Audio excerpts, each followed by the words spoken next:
Mga kapaglaom, mayong buntag kaninyong tanan. Ang atong hilisgutan karong Setyembre 9, giuluhan og gisangkapan alang sa panag-away. Ang atong teksto makita sa Efeso 6:13. Tungod niini, dad-an ninyo ang tubuok hinagiban sa Dios aron makasukol kamo inig abot sa adlaw sa kalisdanan. Makapugong kamo sa inyong baruganan tapos sa inyong tanang pakigbisog. Kapaglaom, daghan ang wala makasabot sa panagbangi nga nagapadayon karon tali kang Kristo sa Satanas. May tungod sa mga kalag sa tao, wala nila maamgo nga kung sila magabarog ilalom sa napunog dugo nga bandera ni Kristo nga gihinganlan og Prinsipe Emmanuel, sila andam sa pagsalmot sa iyang pakigbisog ug makasulod og determinado nga makig-away tali sa mga gahom sa kangit-ngit.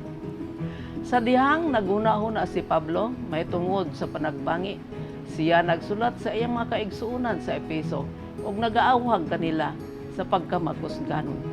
Dili maluya, dili matarog, bisan pa og gilamba-lamba ngadto og ngari sa mga balud sa dagat, apan unsaon nga sila mahimong ligon sa ilaba kining kaugalingong kusog. Dili siya nagaingon, magmalig-on kamo pinaagi sa Ginoo sa gahom sa iyang kusog. Isulob ninyo ang tibok hinagiban sa Dios aron kamo makabarog batok sa mga panlimbong sayawa. Kay wala kita makigbisog batok sa unod ug dugo, apan batok sa mga kagamhanan, batok sa mga gahom, batok sa mga magmamando niining mangit-ngit nga kalibutan, batok sa espirituhanong pagkadautan diha sa dapit sa kalangitan. Versikulo 10:13. Ang pag-angkon sa kinabuhi nga dayon nalambigit kini sa pakigbisog o pakig-away. Kanunay kita nga makita nga nakig-away sa maayong away sa pagtuo. Kita mga sundalo ni Kristo ug kadtong nagapalista sa iyang kasundaluhan, ginapaabot sa pagbuhat sa malisud nga buluhaton. Buluhaton nga magapahago sa atong kusog sa ilabihan gayon. Kinahanglan atong masabtan nga ang kinabuhi sa usa ka sundalo may usa ka agresibo nga pakigubat nga nagkinahanglan og pagkamapadayonon og pagkamalahutayon. Alang kang Kristo atong antuson ang mga pagsulay.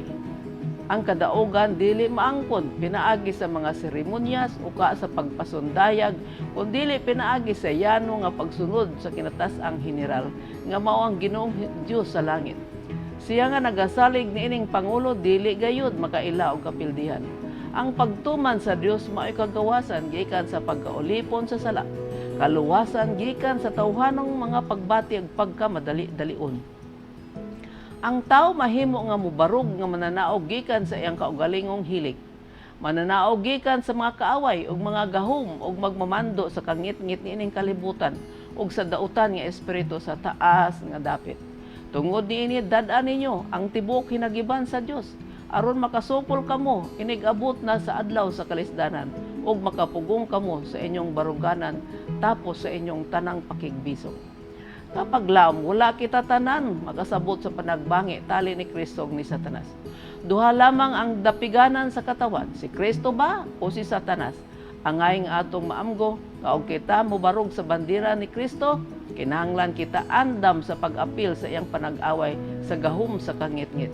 Kung kita nagpalista sa kasundaluhan ni Kristo, atong hinumduman nga kita mo atubang sa dagang kalisod nga usahay magapaluya kanato. Apan pinaagi sa pagsalig ug pagtuman sa atong general nga si Kristo, kita magamadaogon. Kita makabarog nga ligon tungod kita sinuluban ni Kristo sa hinagiban aron sa pag-atubang sa atong kaaway nga maisugod. Magampo kita.